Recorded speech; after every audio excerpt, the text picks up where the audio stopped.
குருசாமிக்கும் ராசபாண்டிக்கும் இடையே நடைபெற்ற இந்த யுத்தத்தில் வந்து கிட்டத்தட்ட 22 பேருக்கு மேலே படுகொலை, 22 ஆண்கள். வெள்ளைக்காளி, கிளாமர் காளி. வெள்ளைக்காளியோட பசங்கடா நாங்கள் நீதிபதியே கொள்ளுவோம், நாங்கள் கிளாமர் காளி பசங்கடா வெள்ளைக்காளியவே கொள்ளுவோம். இது யார் இந்த வெள்ளைக்காளி, யார் இந்த கிளாமர் காளி, ஏன் இந்த இவ்வளோ அட்டூழியம்? இந்த ரிவெஞ்ச் எடுக்கிறதுல வந்து வெள்ளைக்காளியை போல் எவனும் பண்ண முடியாதுங்கிற அளவுக்கு சூசகமாக. ஏன்னா அந்த குருசாமி வந்து பல கொலைகளை செஞ்சுட்டு தலைமறைவாக இருக்கும்போது எங்கே தலைமறைவாக இருக்கிறோன்னா அங்கேயே போய் நின்று அடிக்கிறேன். திண்டுக்கல் நீதிமன்றத்துக்கு கூட்டிகிட்டு போயிட்டு புதுக்கோட்டையில் கொண்டாந்து ஆசர்படுத்திட்டு புழலுக்கு கொண்டு வர்ற வழியில் பெரம்பலூருக்கும் பக்கத்தில் உணவகத்துக்குள்ள சாப்பிட கூட்டிகிட்டு போகிறாங்க. யாரை? வெள்ளைக்காளியை. 2 வாகனம் பின்னால் பின்தொடர்ந்து வரும். கிட்டத்தட்ட 4 டோல்கேட்டை தாண்டி வருகிற இந்த 2 வாகனங்களையும் கண்காணிக்க துப்பு இல்லையா? அப்போ திருமாந்துறை சுங்கச்சாவடிக்கு வரும்போது தான் பெட்ரோல் கொண்டு இருக்கிறாங்க. அப்போ யாரோ காவல்துறை உள்ளே இருக்கிறாங்கள, நாங்கள் ஹோட்டல்களை கூட்டிகிட்டு போனோம், அங்கே வச்சு முடிச்சுங்க. தப்பிச்சு போன 2 வாகனத்தில் வந்த 12 பேருங்க. ஒருத்தரை என்கவுண்டர் பண்ணணும்னு சொன்னாங்க. எங்கடானா காட்டுக்குள்ளே பதிங்க, மற்றவன் எங்க? ஆனால் உண்மையிலே அந்த குடும்பத்தார் என்ன சொன்னாங்கன்னா, ஊட்டியில் வேலைக்கு போயிருந்தான், அங்கேருந்து பிடிச்சி கொண்டு வந்து சுட்டுட்டாங்க. இதே வெக்கமாக இல்லை? ஏன்னா ஆட்சி நிர்வாகம் அதிகாரத்தை யார் கையில் இருக்கு? மதுரையில் ரவுடிஸத்தை அடக்கன்னா இந்த கமுதியிலேயும் ராம்நாட்டிலேருந்து அந்த காலத்தை பொழைக்க வந்தவங்களை மட்டும் அனுப்பிட்டா போதும், மதுரை ரவுடிஸ் அடங்கிற அப்படின்னு சொன்னாங்க. கமுதி சைட்லேருந்து முக்கியமாக அப்படின்னு சொல்கிறாங்க. அது ஏன் கமுதி அடர்த்தியாக மற்ற சமூகம் இருப்பாங்க, குறைவான மக்களாக தாழ்த்தப்படுத்தப்படுவாங்க. அப்போ அவன் என்ன செய்வான்னா அடங்கி தான் போகும். இப்போ இந்த யுத்தம் யாருக்கான யுத்தம்? 2 சகோதரருக்கு இடையே நடைபெறுகிற ஒரு சமூக கட்டமைப்புக்கான. தென் மாவட்டங்களில் வந்து நீங்கள் ரவுடிசம் அதிகமானதுக்கு சாதி தான் காரணம். எல்லாமே சாதி தான் காரணம். இப்போ இவங்க பேசுகிறாங்கல்ல, சரி அப்படியே வார்த்தை ஒழிப்பேன், காலனியை தூக்கிடுன்னு சொல்கிறாங்கல்ல, சாதி சங்கங்களை ஒழிப்பேன் ஏன் சொல்லக்கூடாது? திமுக வந்தால் குருசாமிக்கும், அதிமுக வந்தால் வெள்ளைக்காளிக்கும் ஆதரவாக இந்த 2 அரசியல்வாதிகளும் இந்த 2 பொறுக்கிகளையும் வளர விட்டு. பிரைம் 9 தமிழர்கள் அனைவருக்கும் வணக்கம். இன்றைய நம்ம நேர்காணல் நம்முடன் இணைந்திருப்போர் சமூக செயற்பாட்டாளர் திரு முகில் அவர்கள். சார் வணக்கம். வணக்கம். ரவுடிகள் ஒரு காலகட்டங்களில் ஒரு ரவுடி ஃபேமஸாக இருப்பார், அப்புறம் என்கவுண்டர் செய்யப்படுவார், அவங்களோட பகை வரும், அதுக்கடுத்து இன்னொரு பகை வரும். இது காலங்காலமாக நடந்துட்டு போது. அந்த காலகட்டங்களில் இருந்ததுக்கு வெள்ளைக்காளி, கிளாமர் காளி. வெள்ளைக்காளியோட பசங்கடா நாங்கள் நீதிபதியே கொள்ளுவோம், நாங்கள் கிளாமர் காளி பசங்கடா வெள்ளைக்காளியவே கொள்ளுவோம். இது யார் இந்த வெள்ளைக்காளி, யார் இந்த கிளாமர் காளி, ஏன் இந்த இவ்வளோ அட்டூழியங்கள்? காவல்துறையே ரவுடிகளை உருவாக்குகிறது அப்படிங்கிறதா என்னுடைய முதல் குற்றச்சாட்டு. 2வது குற்றச்சாட்டு, எப்போல்லாம் ஆளுங்கட்சிகள் யாருக்கு சாதகமாக இருக்கிறதோ அவனை பாதுகாப்பதிலே மும்முனை காட்டுகிறது ஆளுந்தரப்பு. அது எந்த கட்சியாக இருந்தாலும் மாறி மாறி 2 கட்சி தான், வேறு எந்த கட்சியும் இல்லை. மொத்தமாக இந்த 2 திராவிட இயக்கங்களும் தமிழ்நாட்டை குட்டிச்சுவராக்கி இருக்கிறது அப்படிங்கிறதான் பொதுவான விதி. அரசியல் படி பார்த்தா இது ஓகே. ஆமாம் ஆமாம். அப்போ இன்றைக்கி நீங்கள் வந்து வெள்ளைக்காளினா சிவப்பாக இருக்கிறான், அதனால் வெள்ளைக்காளி. காளீஸ்வரன் தான் அவனுடைய உண்மையான பேர். அவன் பாருங்க, ராமநாதபுரம் மாவட்டம் கமுதி வட்டாரம், குறிப்பாகவே இந்த பகுதியில் இப்போ எல்லாரும் முன்னாடியெல்லாம் பார்த்திங்கன்னா வியாசர்பாடியில் ஒரு பிரச்சனை நடக்கும். அப்படியே கிழக்கு பக்கம் பார்த்திங்கன்னா வந்து தாழ்த்தப்படுத்தப்பட்டவர்கள் மண்ணின் பூர்வீக குடிகளுக்கும், அப்படியே மேற்கு பக்கம் பார்த்திங்கன்னா பர்மாவிலிருந்து வந்து இங்கே தஞ்சம் அடைந்தவர்களுக்குமான ஒரு யுத்தம். அவங்க பார்த்திங்கன்னா ஒரு பிற்படுத்தப்பட்ட சமூகம், இவங்க பார்த்தா தாழ்த்தப்படுத்தப்பட்ட சமூகம். 2 சமூகத்துக்கும் ஒத்து வரல. பிரச்சனை பிரச்சனை பிரச்சனை மேலே பிரச்சனை. அது 60 கொலைகளை தாண்டி போயிடுச்சு. இப்போ இதுவரை கிட்டத்தட்ட 17 என்கவுண்டர்கள் நடைபெற்றிருக்கிறது இந்த 2 தரப்புலேருந்து. இது வந்து இப்போ நீங்கள் தென் மாவட்டங்களில் இது மைய மாவட்டம்னு சொல்லணும். தென் மாவட்டங்கள் கூட கிடையாது. சிவகங்கை மாவட்டம் தான், சிவகங்கை, ராமநாதபுரம், புதுக்கோட்டை, இது 3மே மைய மாவட்டங்கள். அதை தாண்டினா தான் தென் மாவட்டங்கள் தொடங்கிடும். இந்த விஷயத்தில் நீங்கள் வந்து ராமநாதபுரம் மாவட்டம் கமுதி வட்டாரத்தை சேர்ந்த திமுகவை சேர்ந்த குருசாமி, அதிமுகவை சேர்ந்த ராஜபாண்டி. இப்போ நீங்கள் சொன்னீங்கல்ல என்ன வெள்ளைக்காளி கிளாமர் காளி, இதுதான் இந்த விஷயந்தான் இங்கே ஓடிட்டு. இந்த ராஜபாண்டி வந்து என்னென்னா யாருக்கு சித்தப்பானா காளீஸ்வரனுக்கு சித்தப்பா. இப்போ இருக்கிறாரெல்லாம் நீங்கள் சொன்னீங்கல்ல வெள்ளைக்காளி, அவங்க சித்தப்பா தான் வந்து ராஜபாண்டி. இதில் மாநகராட்சி மண்டல தலைவராக வந்து அவர் இருந்திருக்கிறார் அதிமுக சார்பில். இப்போ யாருக்கு போட்டி? அதிமுக. நீ பெரியவனா நான் பெரியவன். என் ஊரில் என்ன பண்ணிகிட்டு இருந்தாங்கன்னா பொழைக்கிறதுக்காக மதுரை வந்திருக்காங்க 2 தரப்புமே. அங்கே போய் பொழைச்சிக்கலாம்டா அப்படிங்கிறது மாதிரி. இப்போ நீங்கள் இந்த விஷயத்தில் குருசாமிக்கும் ராஜபாண்டியுமே ஒன்றுக்குள்ள ஒன்றா ஒரு பங்காளிகளாக தான் இருந்தாங்க. இங்கே வந்து என்ன பிரச்சனை இவங்களுக்கு தொடங்குதுன்னா, பணம் சேகரிப்பதில் தான் பிரச்சனை. சரி, பணத்தை எப்படி சேகரிப்பது? அதிகமாக பணம் சேகரிக்கிறதுனா கட்ட பஞ்சாயத்து. அதை விட அதிகமாக சம்பாதிக்கணும்னா கஞ்சா, போதை வஸ்துக்கள். 2 தரப்புமே போதை வஸ்துக்களுக்கு உடன்பட்டு வியாபாரம் இலங்கைக்கெல்லாம் கடத்தியிருக்காங்க. இந்த 2 குரூப்புமே மாறி மாறி அங்கே தான் பிரச்சனை தோணுது. இப்போ இதில் வந்து என்னென்னா, அதிமுக ஆட்சி நடக்கும்போது ராஜபாண்டி குழுவை வளர்த்து விடும். திமுக ஆட்சிக்கு வரும்பொழுது குருசாமியை வளர்த்து விடும். இது 2 என்ன ஆகுதுன்னா, ஒரு பங்காளிகளாக இருந்தவன், ஒன்றுக்குள்ளே ஒன்றா இருந்தவன், ஒரு கப்பில் டீ குடித்தவளுக, ஒன்றா சரக்கு அடித்தவளுக, ஒன்றா கட்டவரில் வச்சு தேய்ச்சி கொடுத்த போதை வஸ்துக்களை உதட்டுக்களை வச்சு திணிச்சவனுங்க எப்படி மாறிட்டானுங்கன்னா, பணம் என்கிற ரீதியில் வருகிற போது, தொழில் என்கிற ரீதியில் வருகிற போது தான் பகைமை ஏற்படுது, பகை உருவாகிறது, பழி தொடர்கிறது. இன்றைக்கி கிட்டத்தட்ட 2 தரப்புலேருந்து 20க்கு 22 படுகொலைகளையும் முடிச்சிட்டாங்க. இந்த வெள்ளைக்காளி கிளாமர் காளி, அதாவது குமரேசன் அந்த இதில் இருந்தே குருசாமிக்கும் ராசபாண்டிக்கும் இடையே நடைபெற்ற இந்த யுத்தத்தில் வந்து கிட்டத்தட்ட 22 பேருக்கு மேலே படுகொலை 22 ஆண்டில். அப்போ ஆண்டுக்கு ஒரு படுகொலை அங்கே நடத்திக்கிட்டே இருக்கிறாங்க. இந்த விஷயத்தில் என்னென்னா, இந்த ராஜபாண்டியை வந்து போட்டு தள்ளுறாரு குருசாமி குரூப். இங்கே தான் பிரச்சனையே தொடங்குது. குருசாமி தான் இப்போ முதல் குற்றவாளி. பட் அதுக்கு முன்னாடி கைகலப்புகள், அடிதடிகள், வம்பு வழக்குகள் இதெல்லாம் போயிட்டு இருந்தது. எல்லாம் தொழில், பணம் தான் பிரச்சனை. இப்போ இதில் வந்து ராஜபாண்டி வந்து செத்து போடுறாரு. இதுக்கு ரிவென்ஸ் எடுக்கிறவன் தான் ராஜபாண்டியினுடைய அண்ணமையன், நீங்கள் சொன்னீங்களே வெள்ளைக்காளி. அவன் என்ன பண்ணுறான், ராஜபாண்டி தரப்பில் 2003 சின்ன முனுசுங்கிறவனை கிட்டத்தட்ட குருசாமிக்கு ரிலேஷன்ஷிப்பில் ஒருத்தனை போட்டுறான். அவன் அங்கே கொதிச்சு இழுக்கிறான். என்ன எங்கே ஆளை போட்டியா, இந்த ரிவென்ஸ் எடுக்கிறான்டான்னு அவன் மாறி மாறி இப்படி தொடர்ந்து 22 படுகொலைகளை நிகழ்த்தியிருக்காங்க. இப்போ இந்த சின்ன முழுசு படுகொலையில் வந்து வெள்ளைக்காளி சகோதரர்கள் தான் இந்த வேலை திட்டத்தை அற்புதமாக கச்சிதமாக செஞ்சு முடிச்சுக்கிறாங்க. இதில் வந்து என்னென்னா, இதில் ஒரு முக்கியமான சம்பவம், இந்த ரிவென்ஸ் எடுக்கிறதுல வந்து வெள்ளைக்காளியை போல் எவனும் பண்ண முடியாதுங்கிற அளவுக்கு சூசகமாக. ஏன்னா இந்த குருசாமி வந்து பல கொலைகளை செஞ்சுட்டு தலைமறைவாக இருக்கும்போது எங்கே தலைமறைவாக இருக்கிறானோ அங்கேயே போய் நின்று அடிக்கிறது. பெங்களூருக்கு போயிருக்கிறாரு அவன், ஏர்போர்ட்டு மூலமாக தான் போயிருக்கான், ஏரோப்ளேனில் தான் போயிருக்கான், வானூர்தி மூலமாக போய் இறங்கி பெங்களூரில் இறங்கி அவன் போய் தங்குற ஒரு விடுதியை கண்டுபிடிச்சி அந்த விடுதிகளே வச்சு வெட்டுறாங்க. அப்போ நீங்கள் இந்த விஷயத்தில் ஒன்று நல்லா தெரிஞ்சுக்கணும், இவங்க 2 பேருமே ஒரே சமூகத்தை சார்ந்தவர்கள். இங்கே யார் கை அதிகமாக ஓங்கிக்கிட்டே வருதுன்னு சொன்னால் வெள்ளைக்காளியினுடைய அந்த இது தான் உயர்ந்துக்கிட்டே போகுது. இதுக்கடையில் அவனுங்களும் அதுக்காக சும்மா இல்லை. பாருங்கள், பெங்களூரில் தங்கி இருக்கிற குருசாமியை போய் கண்டுபிடிச்சி போட்டுறாங்க. அதான் வேறு ஸ்டேட்டு, பெங்களூர் சம்மந்தமே இல்லை. இவங்க ஆளுங்க எப்படி போய், நான் ஒன்று சொல்கிறேன், இதுக்கு பின்னால் காவல்துறை இல்லாமல் இருக்கவே முடியாது. அரசோட இது இருக்குது, பக்கா பிளான். காவல்துறை ஆட்கள், உளவுத்துறையினுடைய ஆட்கள் வெள்ளைக்காளிக்கு கரெக்டாக ஸ்கெட்ச் போடுறாங்க.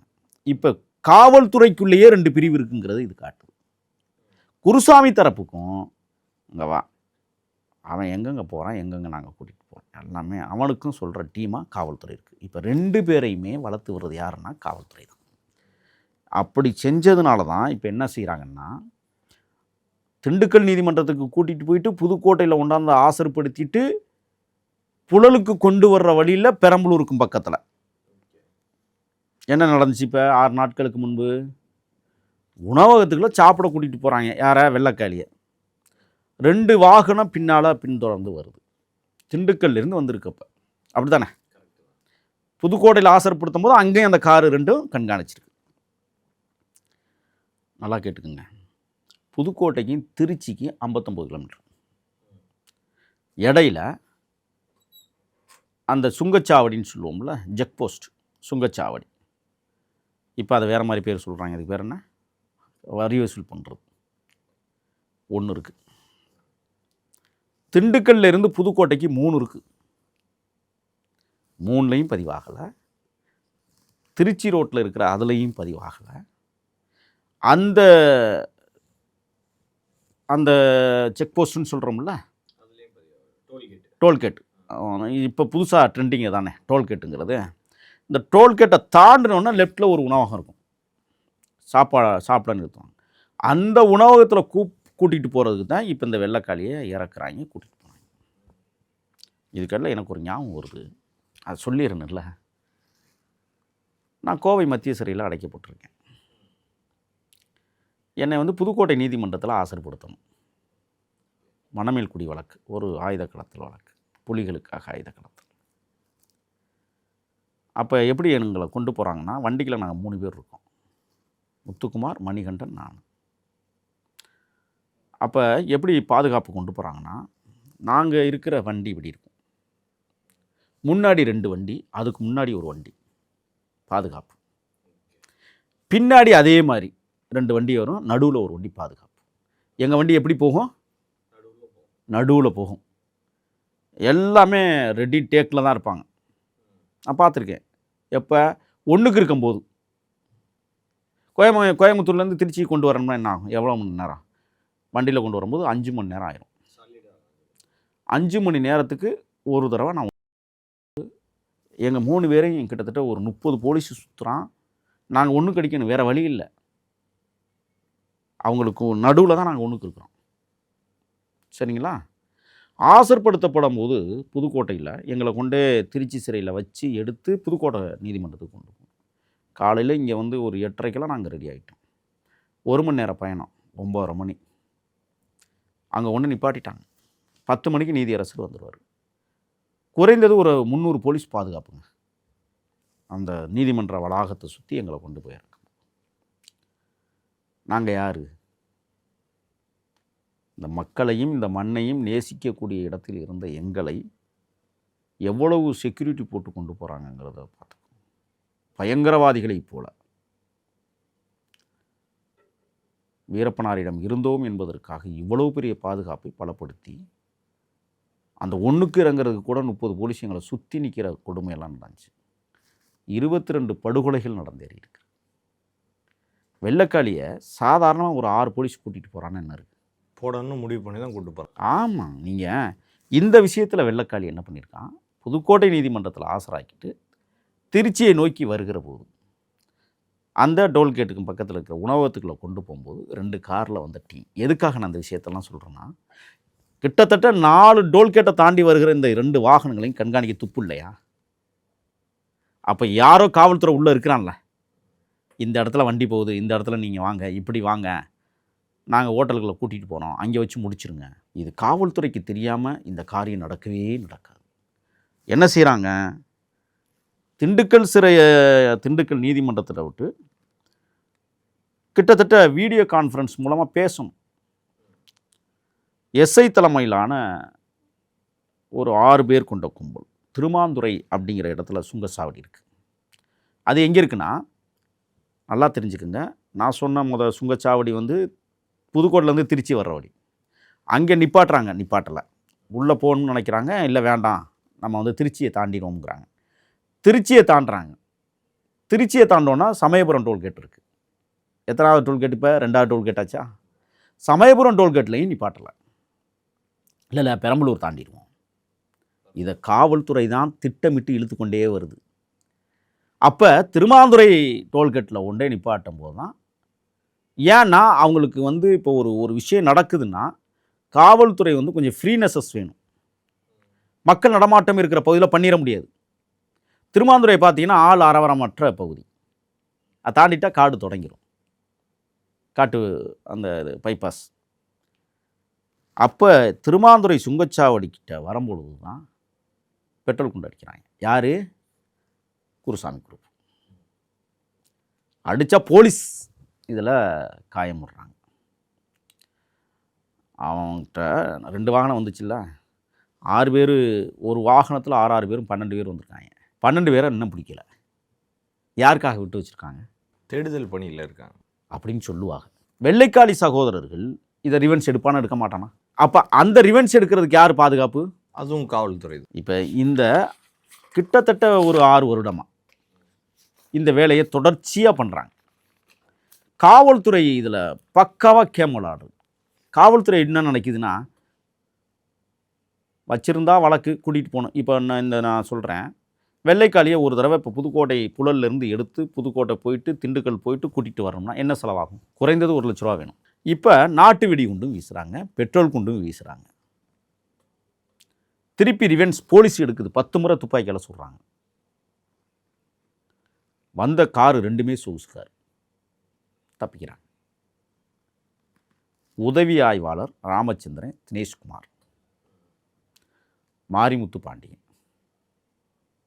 3 பேரும் பலத்த காயம். இதில் ராமச்சந்திரன் தினேஷ்குமாரோட என்ன சாதின்னு நம்மளுக்கு தெரியாது. மாரிமுத்து பாண்டியன் பேர் வச்சாவே அது என்ன சமூகம்னு நம்மளுக்கு தெரிஞ்சிடும். பாண்டியன்னு வந்தாவே அந்த இடத்துல கொஞ்சம் யோசிக்க வேண்டிய சமூக கட்டமைப்பு இருக்குது. நான் என்ன கேட்குறேன்னா, உள்ளே நீங்கள் 6 காவலர்கள் வந்தாங்கல்ல, இந்த 6 காவலர்கள் இதுவரை இந்த அரசு கூப்பிட்டு விசாரிச்சிருக்கா? எப்பட்றா அவன் 2 காரில் வந்தான், எங்கேருந்துடா கண்காணிச்சிட்டு வந்தான், டோல்கேட்டில் பதிவான வீடியோ எல்லாத்தையும் எடுங்கடா, இதுவரை ஏதாவது இந்த அரசு உத்தரவிட்டு இருக்கிறதா? ஏன் விடலை? ஏன்னா அந்த குரூப் தான் திமுக கவர்மெண்ட். நீங்கள் அடுத்து அவனை யாரை வெள்ளைக்காளியை கொண்டே ஒரு பக்கத்தில் இருக்கிற காவல் நிலையத்தில் ஒப்படைச்சிட்டு இந்த 3 பேர் சிகிச்சைக்கு அழைச்சிட்டு போயிட்டாங்க.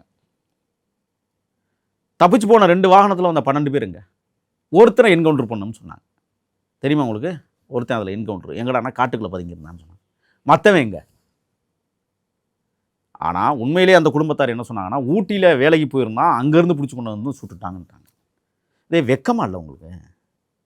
ஏன்னா ஆட்சி நிர்வாகம் நடத்துதா? இந்த அதிகாரத்தை யார் கையில் எடுக்கிறது? இந்த காவல்துறைக்கு என்ன வேலை? முதல்ல காவல்துறையால் தான் இந்த ஆட்சியை கவழுகிற சூழல் உருவாகிறது. எழுதி வச்சுக்கோங்க. அடுத்து அந்த 2 வாகனம் சொகுசு வாகனத்தில் 1 கேரளா பதிவு 1 கொண்டு இந்த கிளாமர் காளி குருசாமியினுடைய அக்கா மகன் ஒருத்தன் 2025 மார்ச் மாதம் 22 தனக்கன்குளம் ஒட்டமலை பகுதியில் போட்டு முடிக்கிறான். யார்? வெள்ளைக்காளி. 2025 மார்ச்சில், இன்னும் 1 வருஷம் கூட ஆகலை. புரியுதுங்களா? அதுக்கு ரிவென்ஸ் தான் இது. இப்போ 2023 விகே குருசாமி அங்கே பெங்களூரில் தங்கியிருக்கும் போது தான் கொலை செய்வதற்கான எல்லா வேலையும் செஞ்சு ஒரு 5 பேர் முயற்சி பண்ணுறான். 5 பேரையும் கைது பண்ணான். இப்போ 11 பேரை எங்கே இது பண்ணல? சொல்லுங்கள் பார்ப்போம். கவர்மெண்ட் அவங்க கையில் இருக்காங்களா, எதுவும் பண்ண முடியாது. இப்போ திமுக வந்தால் குருசாமிக்கும், அதிமுக வந்தால் வெள்ளைக்காளிக்கும் ஆதரவாக இந்த 2 அரசியல்வாதிகளும் இந்த 2 பொறுக்கிகளையும் வளர விட்டுக்கிட்டு இருக்குன்னு சொன்னால் யோசிச்சு பாருங்கள் நீங்கள். ஆனால் இன்னொரு விஷயம் ஒன்று சேர்ந்து சொல்கிறாங்க. என்ன அப்படின்னா, மதுரையில் ரவுடிஸத்தை அடக்கன்னா இந்த கமுதியிலேயும் ராம்நாட்டிலேருந்தே அந்த காலத்தை பிழைக்க வந்தவங்களை மட்டும் அனுப்பிட்டா போதும், மதுரை ரவுடிஸ் அடங்கிற அப்படின்னு சொல்கிறாங்க. கமுதி சைட்லேருந்து முக்கியமாக அப்படின்னு சொல்கிறாங்க. அது ஏன் கமுதி? நீங்கள் நான் ஒன்று சொல்கிறேன், உங்களுக்கு அனுபவ ரீதியாக சொல்கிறேன். இப்போ திருச்சி சரக ஐஜி பாலகிருஷ்ணன் வந்து ஒரு தனிப்படை ஓட்டு இன்றைக்கி தேடிக்கிட்டு இருக்காங்க. இன்னும் அதுக்கான பதில் வரல. அது பாலகிருஷ்ணனுக்கு தான் வெளிச்சம். அவர் தான் அதை விசாரிக்கணும், உண்மைத்தன்மையை உலகத்துக்கு சொல்லணும். சொல்லுவாராங்கிறது கேள்விக்குறி. சரி, அது இருக்கட்டும். நீங்கள் கேட்ட கேள்வி நல்ல கேள்வி. நான் ஒரு சமூகத்தை குற்றம் சொல்ல மாட்டேன். நீங்கள் அந்த பக்கம் சாதியை வளர்த்து விடுவதை காவல்துறை. இப்போ நம்ம ஆணவ படுகொலை நடந்துச்சு, கவின் படுகொலை. அதெல்லாம் அவங்க அப்பாவும் அவங்க அம்மாவுமே கொலையாளிகள், மகனும் கொலையாளி. அவங்க அம்மாவை ஏன் என்ன கைது பண்ணல? அந்த அம்மா உச்சநீதிமன்றத்தில் போய் எனக்கு பிணை வேணும்னு கேட்டுக்கிட்டு இருக்கு. எங்கே உட்காந்து பிணை கேட்குது? காவல்துறை அந்த அம்மாவை கைது பண்ண துப்பு இல்லைன்னு சொன்னால் அப்புறம் என்னத்துக்கு காவல்துறை? எதுக்கு வச்சுருக்கிறீங்க? வெக்கமா இல்லையா? இப்போ களைச்சி விட்டு போக வேண்டியது தானே. ஒரு பெண்மணியை கூட கைது செய்வதற்கு துப்பற்ற அரசாக இந்த நாடு ஆண்டு கொண்டிருக்கிறது என்றால், நான் உங்களுக்கு இன்னொன்று சொல்கிறேன். எங்கள் மடப்புறம் 5 காவலாளிகளுடைய நிலைமை என்ன? அஜித்குமார் வழக்கு என்னாச்சு? 1 by 1 தாண்டி எல்லாத்தையும் இந்த மக்கள் மறக்கடிக்கிற சூழலை தொடர்ந்து இந்த அரசுகள், அதிகார வர்க்கங்கள் ஈடுபட்டிருக்கிறது. இந்த குற்றச்சாட்டை நான் ஆணித்தரமாக வைக்கிறேன். ஏன்னா இப்போ இந்த வெள்ளைக்காளிக்கு ரிவென்ஸ் எடுத்தாங்களா? வெள்ளைக்காளி திருப்பி ரிவென்ஸ் எடுப்பானா எடுக்க மாட்டானா? எடுப்பார். இல்லை, அதான் மாதம் ஒரு குற்றச்சாட்டு, அது அப்படியே மறந்து இன்னொரு குற்றச்சாட்டு வந்துடும். இது ஒரு பக்கம் இருக்கும். நான் என்ன சொல்கிறேன், ரவுடிகளின் சங்கமமாக அது வர்ற இடம் ராம்நாடு தானே. நான் அதுக்கு தான் வர்றேன். இப்போ என்னென்னா, ஏன் இதெல்லாம் சொல்லி வந்தேன்னா, இது எல்லாமே அந்த பகுதியில் நடைபெற சம்பவங்களை தான் நான் சொல்லிக்கிட்டு வரேன். தூத்துக்குடி திருநெல்வேலி ஒன்று, நான் ராம்நாடை மெயினாக தூத்துக்குடி வந்து எப்படின்னா இரு சமூக பார்வை. இந்த சமூகமும் அந்த சமூகமும் அடிச்சுக்குவோம். இந்த கமுதி வந்து என்னென்னா, அங்கே இருக்கிற எஸ்சி, குறிப்பாக தாழ்த்தப்படுத்தப்பட்டவர்கள் எந்த வம்பு தும்புக்கும் போக மாட்டாங்க, அடங்கியே இருப்பாங்க. என்ன காரணம்னா, அடர்த்தியாக அவங்க இருப்பாங்க. மாற்று சாதியினர் அடர்த்தியாக இருப்பாங்க. இவங்க ஒரு கிராமத்தில் பார்த்தீங்கன்னா 30 வீடு இருக்கும். அவன் எப்படி திமிர முடியும்? நீங்கள் மணமேடு சங்கர் உருவான கதை வேற. அது வந்து காவிரி டெல்டா பகுதியில் வந்து என்னென்னா, ஒரு கிராமம் இருக்குதுன்னு சொன்னால் ஈக்குவலாக இருப்பாங்க 2 பேருமே. நீங்கள் ராமநாதபுரம், புதுக்கோட்டை, சிவகங்கை இந்த 3 மாவட்டத்தில் பார்த்தீங்கன்னா அப்படி இருக்காது. அடர்த்தியாக மற்ற சமூகம் இருப்பாங்க, குறைவான மக்களாக தாழ்த்தப்படுத்தப்பட்டவர்கள் இருப்பாங்க. அப்போ அவன் என்ன செய்வான்னா அடங்கி தான் போகணும். இப்போ இந்த யுத்தம் யாருக்கான யுத்தம்? 2 சகோதரருக்கு இடையே நடைபெறுகிற ஒரு சமூக கட்டமைப்புக்கான யுத்தம். நான் என்ன சொல்கிறேன்னா, இப்போ கர்நாடகாவில் வந்து சாதிய சங்கங்களை தடை பண்ணாங்க, தெரியுமில உங்களுக்கு? அங்கே எந்த சாதி சங்கமுமே கிடையாது. ஏன் தமிழ்நாட்டில் நீங்கள் தடை பண்ணல? சமூக நீதி அவங்க பேசலை, காங்கிரஸ் பேரியக்கம் பேசலை, நீங்கள் பேசுகிறீங்க. ஆனால் இங்கே வந்து நீங்கள் சமூக நீதி பேசிட்டு சாதியை ஒழிக்காமல் அல்லது சாதிய சங்கங்களை ஒழிக்காமல் எப்படி இந்த சாதினால தான் ரவுடிகள் உருவாகும். ஆமாம், நீங்கள் எங்கள் ஊருக்கு ஒரு சின்ன கிராமங்க, எங்கள் ஊரை நீங்கள் எடுத்துக்கோங்க.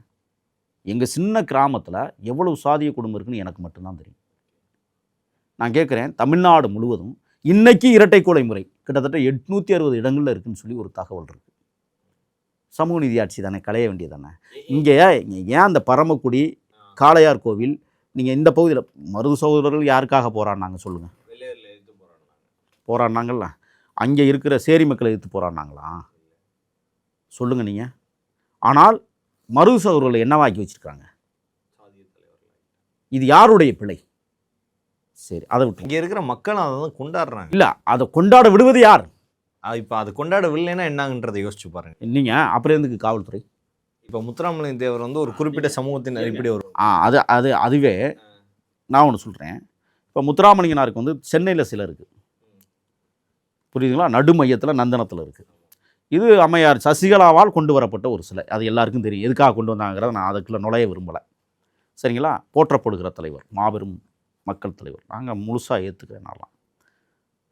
ஆனால் அவருக்கு ஏன் சாதி அடையாளம்?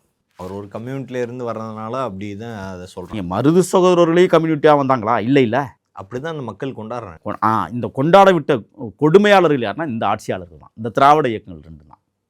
கொண்டாடவில்லைன்னு என்ன நடந்திருக்கு? நீங்கள் தேவர்மன் எடுத்துகிட்டு இப்போ அவர் வந்து வேற ஒரு சமூகத்தினராக இருந்து மக்களை திருத்துறேன்னு சொன்னால் கமலவரில் ஏற்றிருப்பாங்களா? அவர் தேவர்மன் எடுத்து தேவராகவே இருந்து அப்படி இருந்தாலும் திருந்துறாங்க.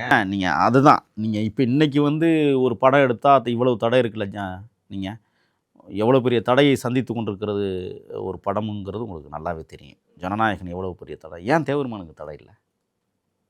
அன்னைக்கு இருந்த சென்சார் போர்டு அப்படி இருந்துச்சா?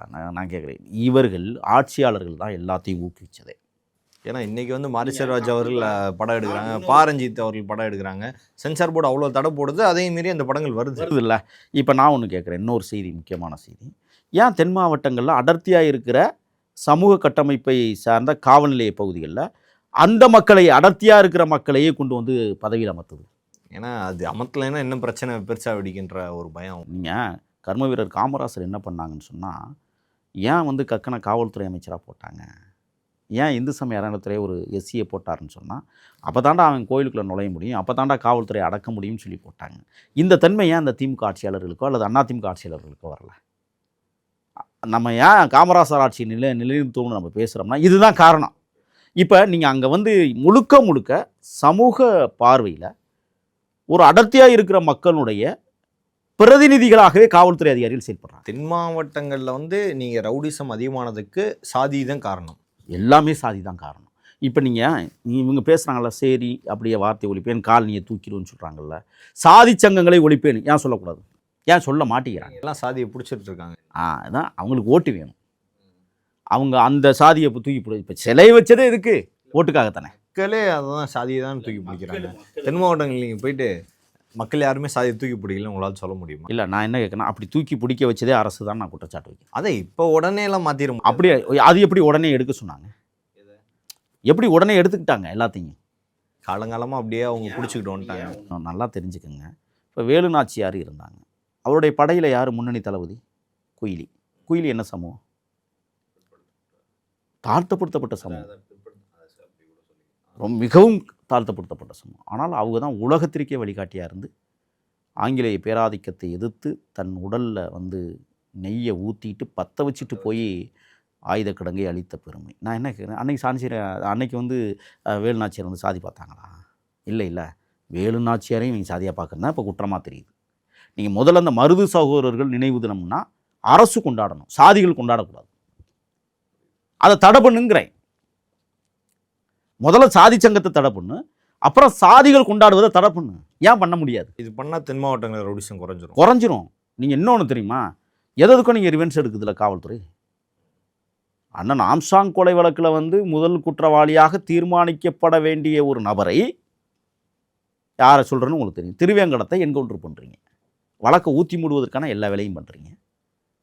இவங்கெல்லாம் எதுக்கு வச்சிருக்கிறீங்கன்னு தான் நான் கேட்குறேன். 22 படுகொலைகளை நடத்தியிருப்பவர்கள் இந்த நாட்டுக்கு தேவையா? எல்லாமே ஒரு பேக்ரவுண்ட்லேருந்து வந்திருக்காங்கல்ல. என்ன பேக்கணும், அதை ஒழிச்சு கட்டணும்னு தான் நான் சொல்கிறேன். அடியோடு அதை உடைக்காமல் இந்த நாடு உருப்படாது. நீங்கள் இன்றைக்கும் பார்த்தீங்கன்னா அந்த மைய மாவட்டங்களில் சாதிய கொடுமை அளவுக்கு அதிகமாக இருக்குது. அவன் நசுக்க ஒடுங்கி கிடக்கான் ஒரு சமூக மக்கள், அது தெரியுமா உங்களுக்கு? அதனால தான் அவங்க ஒரு ஆள் 2 ஆள் அப்படி முன்னேறி வரும்போது தான் அந்த ரவுடிஸ்ன்றது ஒன்று. அவன் கொஞ்சம் அந்த அடக்குமுறை எதிர்த்து போராடணும்னு வரும்போது போட்டு முடிச்சிடுறான். பசுபதி பாண்டியன் அவர்களோட அந்த நீங்கள் யாராக இருக்கட்டும், நான் என்ன கேட்குறேன்னா, ஆண்டவன் ஒருத்தனை அடிமையாக்கி வச்சிருக்கான், ஆண்டவனுக்கு ஏன் கோவம் வருது? அடிமைப்படுத்தப்பட்டவனுக்கு தானே கோவம் வரணும். ஒரு சாதி சங்க தலைவர் பேசுகிறான், மேடையில் ஏறி ஆக்ரோஷமாக பேசுகிறான்னு சொன்னால் அவன் யாரையோ அடிமைப்படுத்துவதற்கு தானே அவன் கத்துறான். அப்படிப்பட்ட இந்த நாட்டுக்கு தேவையா? நீங்கள் சொல்லுங்கள்.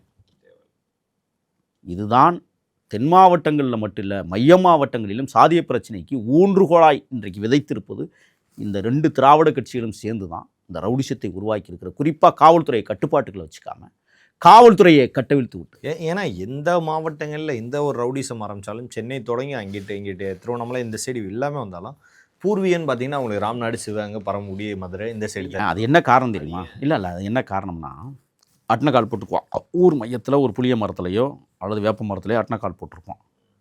இல்லை ஒரு ஊர் மையத்தில் கோயில் கட்டியிருப்பான், கட்டத்தினை கட்டியிருப்பான், அந்த கட்டத்தினையில் உட்காந்துருப்பான், ஆலமரம் பெருசாக இருக்கும், அட்னக்கால் போட்டிருப்பான். அவன் சொல்லுவான், முனியாண்டி மையம் இருக்கான்லப்பா, அவனை போய் இழுத்துட்டு வா, கூட்டிகிட்டு வான்னு கூட சொல்ல மாட்டான். எப்படி சொல்லுவான்? இழுத்துட்டு வா. அவன் என்ன செய்வான்? 4 வை வச்சு இழுத்துட்டு கூட வர மாட்டான், அடித்து துவஞ்ச மண்ணி ரத்தம் சொட்ட சொட்ட கொண்டாந்து நிப்பாட்டுவான். அவன் என்ன தப்பு பண்ணியிருப்பான்னு கேட்குறீங்களா? அதிகாலை 3 மணிக்கு எழுந்திரிச்சு தான் வயலில் தண்ணி பாயல, சரி மடையை திறந்து விட்டு கொஞ்சோண்டு தண்ணியை பாய்ச்சிக்கும், பயிர் காயுதேன்னு காய்ச்சிருப்பான். எல்லா அதிகாரமும் இவர்கள் பக்கம் முடிஞ்சிருக்கு. நான் இன்னொரு குற்றச்சாட்டை வைக்கிறேன். எந்த சேரிக்குள்ளேயாவது பள்ளிக்கூடம் கட்டிய வரலாறு உண்டா? எந்த சேரிக்குள்ளேயாவது நீர்த்தேக்க தொட்டிகள் கட்டியது உண்டா? கட்டினால் மலத்தை கலப்பீங்க. எந்த சேரிக்குள்ளேயாவது விஏஓ அலுவலகம் உண்டா? எந்த சேரிக்குள்ளேயாவது ஊராட்சி மன்ற அலுவலகம் உண்டா? இதை ஏன் பிரித்தார்கள்? ஏன் ஆதிக்கவாதிகளின் பக்கமே இவ்வளவு இது இருக்குது? இந்த ஆட்சியாளர்களே சாதியை தூண்டியிருக்கிறாங்க. இந்த ஆட்சியாளர்களே சாதிக்கு உரம் போடுகிறார்கள். அதுதான் இங்கே பிரச்சனை. இப்போ நீங்கள் இந்த விஷயத்துலையும் பார்த்தீங்கன்னா, ஒரு சாதிக்கு ஏன்டா பிரச்சனை, கீழ் சாதிக்காரன் எவனும் பிரச்சனைக்கு வரல, இவங்க 2 பேரும் அடிச்சுக்கலாம். நீ வெட்டா நான் வெட்டு, நான் வெட்ட நீ வெட்டு, நீ பெரியாளா நான் பெரியாளா, உனட்ட பணம் இருக்கா என்னடா பணம் இருக்கா? 22 படுகொலை மாறி மாறி, இந்த ஆட்சி வந்த அந்த ஆட்சி, அந்த ஆட்சி வந்த இந்த ஆட்சி. ஆட்சியாளர்கள் சாதியோடு இந்த ஆட்சியை நடத்துகிற காரணத்தால் தான் இன்னும் பல படுகொலைகள் நடக்க இருக்கிறது. நான் எச்சரிக்கையோடு சொல்கிறேன். இது 2 முடிஞ்சிருச்சுன்னு நீங்கள் நினைக்கிறீங்களா? நான் கேட்குறேன், இந்த ஆட்சியாளர்கள் 2 தரப்பையும் கூப்பிட்டீங்க, வாங்கடா, என்னடா பிரச்சனை உங்களுக்கு? சம்மந்தப்பட்ட ஏரியாக்களை உட்கார வச்சு அவனை கூப்பிட்டு வச்சு பேசணும். அவன் 2 பேரும் ரிவென்ஸ் எடுக்கக்கூடாது. அதுக்கு என்ன பிரச்சனை, அதுக்கு என்ன தீர்வை நோக்கி எப்போ நகருகிறோமோ அப்போ தான் இது மாதிரியான சம்பவங்கள் நடக்காது. ஆனால் எந்த ஆட்சியாளரும் போய் உட்காந்து பேசியிருக்கானா? எந்த அமைச்சராவது பேசியிருக்கானா? எந்த மாவட்ட ஆட்சித்தலைவராலும் பேசியிருக்காங்களா? ஏன் பேசலை? கொலைனா கைது பண்ணணும், போலீஸுக்கு வேலை வைக்கணும், போலீஸும் நம்மளுக்கு வேலை வந்துருச்சுனான்னு ஓடணும். இப்போ போலீஸ் என்ன பண்ணிட்டான்னா, சொகுசாக ஊர் சுற்ற ஆரம்பிச்சிட்டாங்க. எல்லாரும் கூட்டிகிட்டு போகிறது, கூட்டிகிட்டு வர்றது. எப்படி இருக்குது? ஊர் சுற்றுறாங்க நல்லா. அதுக்கு அரசாங்க செலவு. நீங்கள் இது போன்ற வழக்குகளில் அழைத்து செல்லுகிற செலவுகளே பல 1000 கோடிகள். அப்புறம் ஏன் கடனாக இருக்காது நாடு? இதெல்லாம் தடுக்கப்பட வேண்டும் என்பதுதான் நம்மளை போன்றவர்கள் இன்றைக்கும் போராடிக்கிட்டு இருக்கிறோம். ஆக சாதி ரீதியாக படுகொலைகளும் ஒரே சாதிக்குள் நடக்கிற படுகொலைகளும் தடுத்து நிறுத்தப்பட வேண்டுமானால் ஆட்சி சரியாக இருக்குது. பல்வேறு கேள்விகளுக்கு பதில் தமைக்காக மிக்க நன்றி. நன்றி.